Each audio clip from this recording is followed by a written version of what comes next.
and I want to welcome you to Frank Decker. Frank is a system architect at T-Systems, and he works in the chapter Smart Factory Solutions. That's right. So Frank, I know that T-Systems has developed a DevOps approach for Omlox products.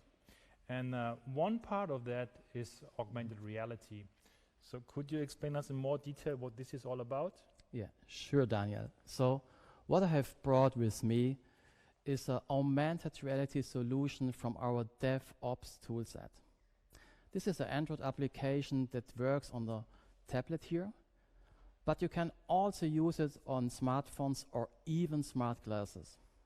So what can you do with them?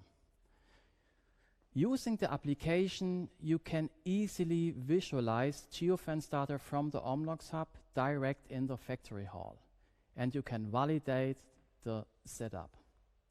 So now I want to show you how it works. Through the tablet, you can see the factory hall.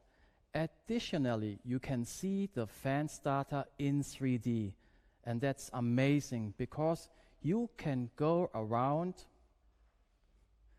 and can see the fence data from different perspectives. So why is this useful?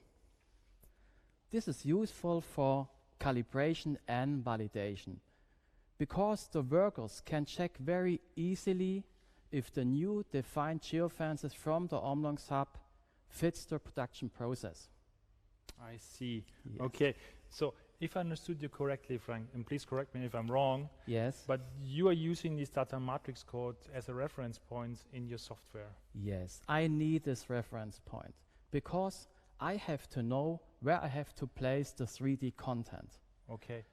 But the systems already works on a solution. They don't need markers anymore. And also, they won't use the position data from the Omlox hub. Okay, and that really would facilitate, the usage for end customers. That's right. Okay, thank you very much You're for welcome. sharing this with us, Frank.